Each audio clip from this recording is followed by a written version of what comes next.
everyone. Welcome back to the lecture. I'm Dr. Surbhi Uniyal and I teach philosophy at the School of Liberal Arts, Bennett University. We are doing a lecture series on Indian knowledge system, and in today's lecture we are discussing the significance of knowledge in the Indian knowledge system. In the previous lecture we discussed about what are the different means of valid knowledge, that is praman, and we discussed three pramans in our previous lecture, that are pratyaksh, anuman and shabd. Moving forward, we will discuss the other means of valid knowledge. So let us start with upaman or comparison. This is accepted by Nyaya and Mimamsa. This is knowledge gained through similarity or analogy. If someone tells you a gavaya is like a cow, and later you see an animal similar to a cow, you can know this is a gavaya.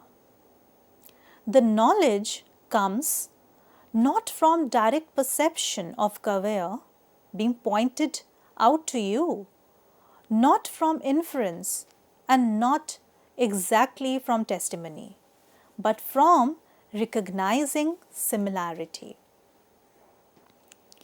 So what is happening in this means of knowledge is we are trying to relate something that we don't know with something that we know through the similarities between these two things.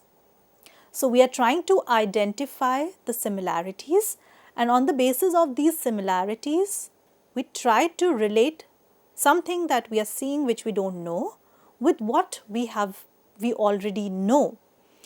For example, again this classic example of gavaya. So let's say you are going to a forest and somebody tells you that if you see an animal of this kind which is new to you and looks like a cow, that is a gavaya. When you actually go to the forest, see an animal similar to cow, you come to know that this is gavaya. Now here they are saying that this knowledge that you are getting, that this is gavaya, is not from direct perception. So it's not the perception through which you are knowing that this is a gavaya. This is also not through inference and not through testimony, but through recognizing the similarity between gavaya and the cow. Right? So in upaman we try to identify or we try to compare two things, and through that we come to know something. Apart from that, if we talk about another praman, which is arthapatti or postulation or presumption. This is the knowledge that arises when we postulate something to make sense of otherwise contradictory facts. Here the classic example is Devadatta is alive but not found at home. So what comes to your mind is that Devadatta is alive but Devadatta is not at home. What would this imply? This would, if you look at the sentence, it might seem to be having an apparent contradiction, because Devadatta is alive but not at home. From this we postulate that he must be somewhere else. The knowledge that he is elsewhere comes not from perceiving him elsewhere, not from direct testimony, but from logical necessity of making sense of the fact that if he is alive and he is not at home, that logically means that he is somewhere else. And this knowledge is not coming from, again, perception or testimony. It is coming from postulation, assuming or presuming that Devadat is somewhere else. The last praman is Anupalabdhi, which is non-apprehension, recognized by some schools is knowledge of absence. When you carefully look for something and you don't find it, you know it's absent. This seems like negative knowledge, knowing that something is not the case, which requires its own justifications. So, different schools accepted different numbers of pramans. The Charvaks accepted only one praman, that is pratyaksh, which is the direct perception. Buddhists, they accepted two praman, pratyaksh and anuman, which is direct perception and inference. Sankhya school accepted three, pratyaksh, anuman and shabd. The Nyaya and Vaisheshika school accepted four, adding upaman to the basic three, that is pratyaksh, anuman, upaman and shabd. The Mimamsa and some Vedanta schools, they accepted six, adding arthapatti and anupalabdhi to these four types of valid means. So, they accepted all pratyaksh, anuman, upaman, shabd, arthapatti and anupalabdhi. Now, having discussed about praman, let us now discuss what is prama or the valid knowledge. Is it a property of a cognition that corresponds to reality? Is it a cognition that is pragmatically useful? Is it a cognition that arises from a reliable source? So, different schools answered these questions differently, leading to debates about the criteria for truth and the validity. Indian epistemology, you can say that in Indian epistemology, praman refers to valid, true, reliable knowledge. It is not just any cognition, but specifically accurate, non-erroneous, undoubted and corresponding to the reality. These are the specific conditions of prama. Now, there are different components of valid knowledge or prama. Every prama arises from four interconnected elements, and these four interconnected elements are: first is pramata, which is the knower, the person acquiring knowledge.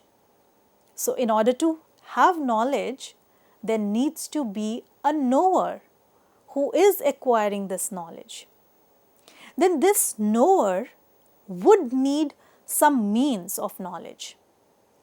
So, the second element is then praman. The third is, let's say, when the knower now has the means, then through the means they try to know something, and that something is the object of knowledge, which is pramay. So, pramay, the object of knowledge, the thing to be known. When all these three, the knower having the means of valid knowledge and the object which is to be known, the fourth then is pramiti, which is the result, valid knowledge, which is the final correct cognition. And these are the four interconnected elements which give rise to prama. The Nyaya school defined Prama as Yatharth Anubhav, cognition that corresponds to reality, that is, as the object is. So, true knowledge matches or corresponds to the actual nature of the object known. When you perceive a tree, there really is a tree. There, as you perceive it, your perception is Prama. This is Yatharth Anubhav, which is accepted by the Nyaya school. For Advait Vedant, they raise the question like, what is the state of conventional knowledge? If the world of multiplicity is Maya and the ultimate reality is non-dual Brahman, this information is completely valid at traditional level, that is on the Vyavharik level. It works dependably and enables successful engagement with the outside world. Thus, it is not untrue. However, since the appearance of distinct objects is Maya, it is not ultimately true at the paramarthic level. As a result, knowledge claims must be assessed in relation to the proper level of truths. Both levels have validity within their own realms, even when it is what is true at one level could not be true at another level.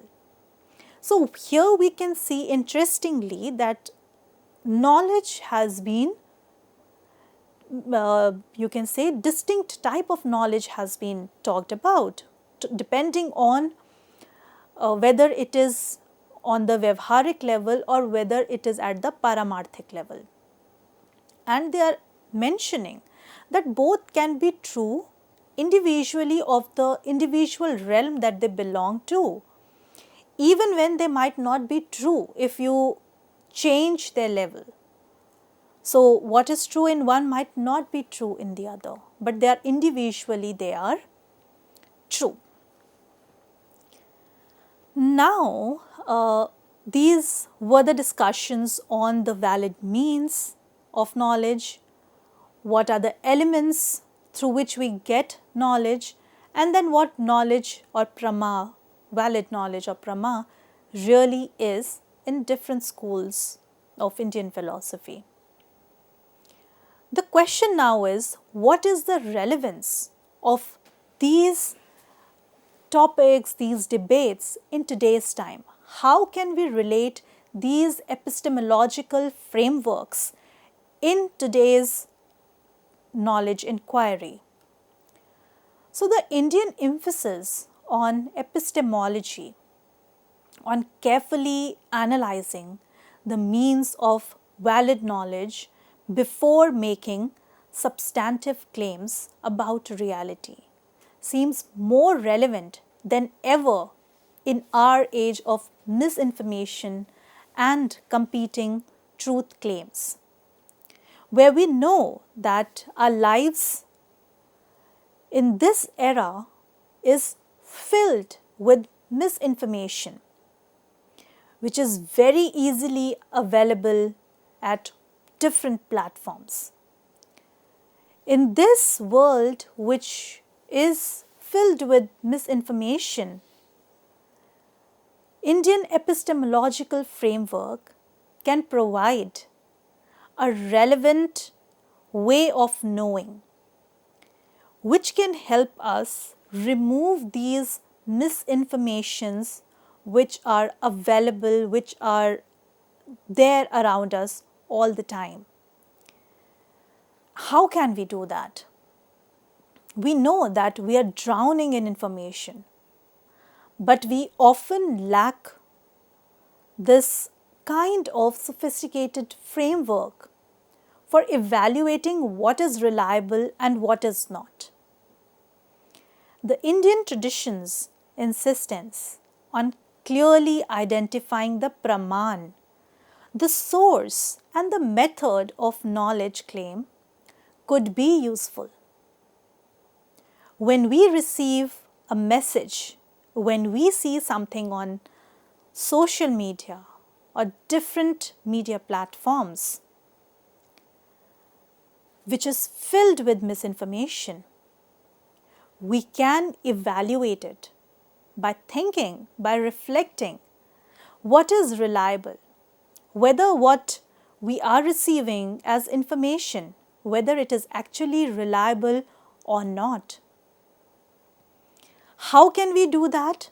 We can try to use different types of praman to evaluate the reliability, to evaluate or give substantial reasons to support the information that we are receiving, to double check what we are receiving. And when someone makes a claim, we can ask, is this based on direct evidence? Is it based on valid inference from evidence? Is it testimony from a reliable source? Or is it speculation, assumption, or ideologically motivated assertion? These are the ways in which we can filter the informations that we are receiving, which can help us in identifying what is reliable and what is not. If something is a direct evidence, somebody has seen something happening, we can consider it as a reliable source.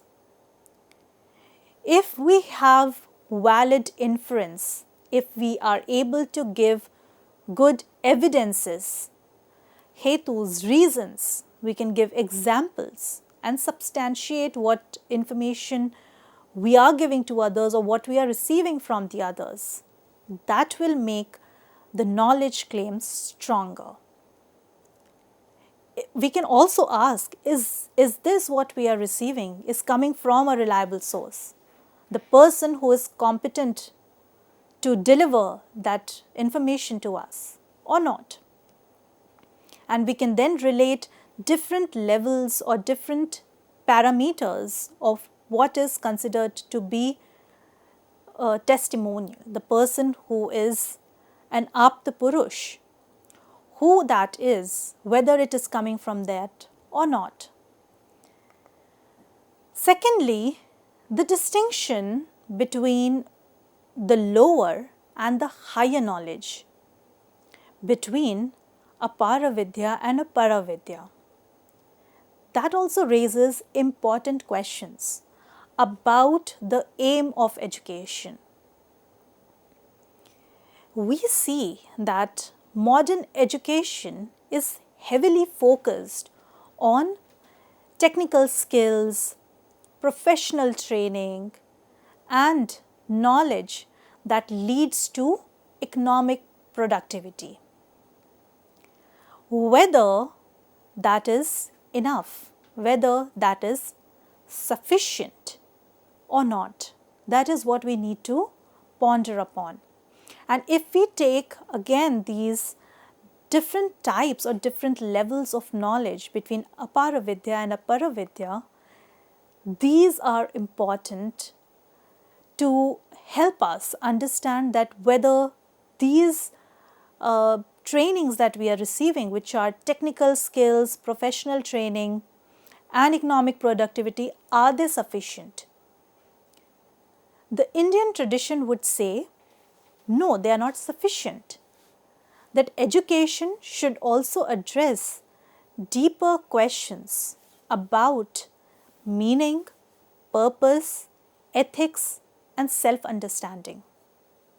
Merely having technical skills or professional skills is not enough. It's not sufficient. We also need to have knowledge of the meaning of a life. What is the purpose of a life? What are the ethical values which we need to inculcate in a life? And also, the most important is the self-understanding. So we need both the practical knowledge that allows us to function in the world and the wisdom that helps us understand what's truly valuable and how to live well.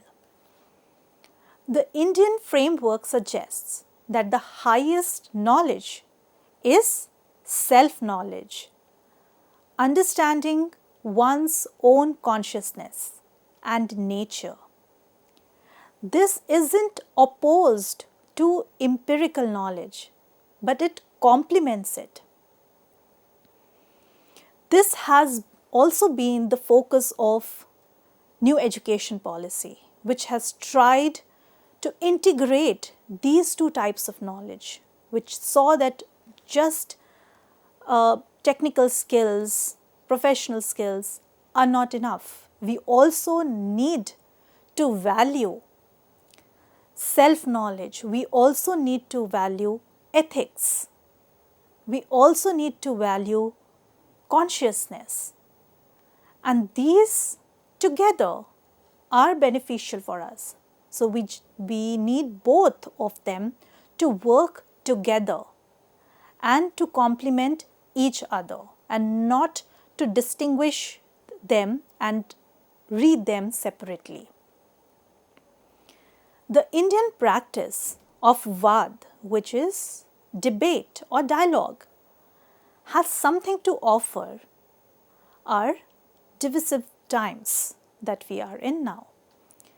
The focus was on fully comprehending opposing viewpoints before rejecting them altogether, on generous interpretation as opposed to strawmanning, on pursuing truth as opposed to merely winning debates, and on realizing that various viewpoints may each capture some part of complicated truth. And this idea has been discussed extensively in the Jain concept of many-sidedness or Anekantvad, which clearly states that reality is complicated and that various viewpoints might all have some validity. So rather than rejecting what the other person is saying, Jains believe that we need to consider that reality is many-sided. What you are seeing might not be what I am seeing, but it could be the case that both of us are correct. And this gives a space for debate and discussion, which has been emphasized in the Indian knowledge traditions, which is the practice of Vad or Samvad, where debate takes place. And this debate is not to criticize the other, but this debate was to gain more knowledge from what the other is presenting. Lastly, the Indian traditions' ultimate goal of knowledge is liberation or moksha. That raises concerns about the rationale for intellectual pursuits. Is knowledge just useful as a tool for achieving security, power, or pleasure? Or is knowledge valuable in and for itself? Is there knowledge that reveals the truth about our own nature and sets us free from pain and illusion?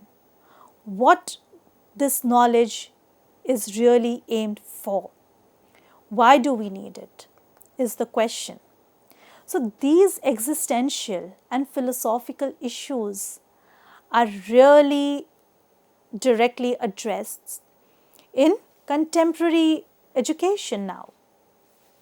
The Indian tradition maintains that the ultimate knowledge is soteriological, that is, it saves, and that discovering the truth about reality and oneness is a freeing and a transformational experience in and for of itself. It implies that the contemplative practice and philosophy are not only of theoretical interest but also have practical significance for human development. So, we are emphasizing that the aim or the significance of knowledge in the Indian knowledge traditions have always been a transformational experience. This transformational experience is for human development holistically, which some of the schools of Indian philosophy consider as not just for the Vyavharik empirical level, but in fact knowledge as a means to attain liberation. Valid knowledge would, and in the Advait Vedant tradition, would make oneself aware of the Brahman or realize the Brahman, and that is the state of moksha or liberation.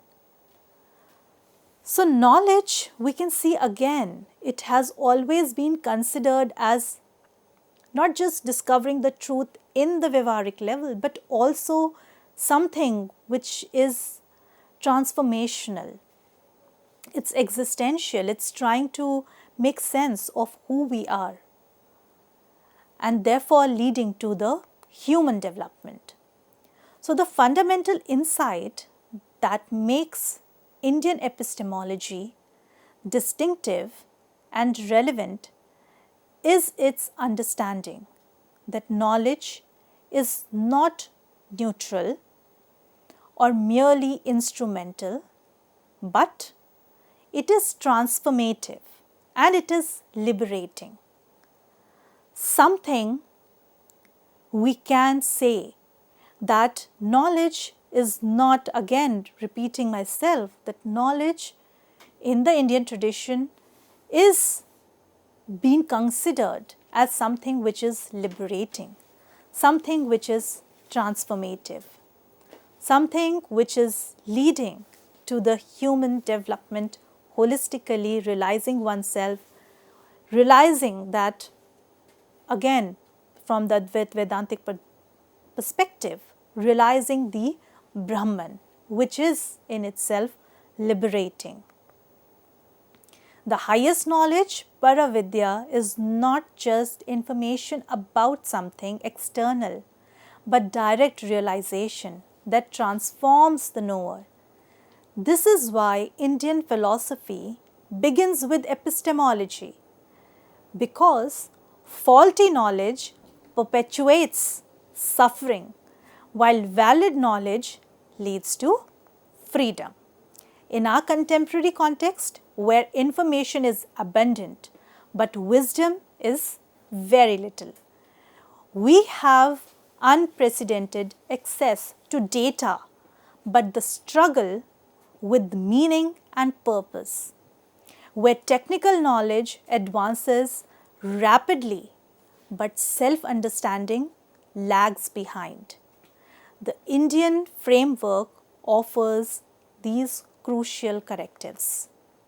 So it reminds us to ask not just what we know, but how we know. Not just to accumulate information, but to seek wisdom. Not just to understand the world, but to understand ourselves, not just to know about the truth, but to realize truth directly through transformed consciousness. With this, we come to an end of a lecture on Indian knowledge system and discussing the significance of knowledge. Thank you so much.